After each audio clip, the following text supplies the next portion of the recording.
अडचणी अडचणी अडचणी तिन्हीकडनं एकत्रच येतात आणि आल्यावर कहर करून नेतात. आता ह्याच्यातलं एक उदाहरण म्हणजे सिया आमची बघा. आता काल रात्री पण सिया खेळत बसली, झोपलीच नाही. अक्षरशः सकाळी 6 वाजता तिला झोपवलं, पण तोपर्यंत माझं डोकं जाम झालं, आरतीचं डोकं जाम झालं आणि मला तर डायरेक्ट तापच आला. एवढा बेकार ताप आला, फार थंडीने मी फणफणायला लागलेलो. मग सकाळी मी उठल्यानंतर हर्षल शेठला सांगितलं, तर हर्षल शेठ मला दवाखान्यात घेऊन गेले. मग दवाखान्यातनं आल्यानंतर मी आराम केला. डोकं तर खूपच दुखत होतं माझं.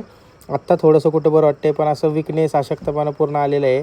तर आता मला जायचं होतं आज मार्केटला. बटाटे आणायचे होते, कांदे आणायचे होते, भाजीपाला आणायचा होता, दुकानाचं मटेरियल आणायचं होतं. शुक्रवारचं बाजाराची दुकान आपलं चालू करायचं होतं. कधीच असं झालं नाही की शुक्रवारचा बाजार आहे आणि मी दुकान चालू केलं नाही आहे. आज पहिल्यांदा असं झालं. तर मला असं आधी झालं ना कधी, की अशी चिडचिड व्हायची की मी एखादी गोष्ट ठरवली आणि ती झाली नाही ना, की राग यायचा. पण सध्या मी आहे ना डोक्यात ठरवलेलं आहे की बाबा आता ही गोष्ट होत नसेल ना, तर आपण जास्त धरून नाही राहायचं त्या गोष्टीला. कारण आपलं चिडचिड होते आणि आपला मूड सगळा डिस्ट्रॅक्ट होतो आणि आपल्याला इथे एकटं उभं राहायचं, कोण आपल्या सपोर्टला नाही आहे. जसं की तुम्हाला माहितीच आहे. त्याच्यामुळं आपण आपलं कसं पॉझिटिव्ह राहिलं पाहिजे ना, हे आपण बघितलं पाहिजे. त्या कारणामुळं मी बाबा चला आता जसं चाललं आहे तसं चालू अशा हिशोबानेच राहतो आहे. का? कारण आपल्याला परत लोड येतो आणि आपल्या डोक्याला टेन्शन येतं आणि टेन्शन करून काय करणार आहे आपण. आता आज पहिल्यांदा असं झालं आहे की शुक्रवारचा बाजार आहे, दुकान उघडता आलं नाही. पण आता हरकत नाही, जे व्हायचं आहे ते होणारच. आपल्या हातात थोडीच काही गोष्टी आहेत. पण सांगण्याचं तात्पर्य हेच आहे की जास्त लोड घेऊ नका, जास्त विचार करू नका.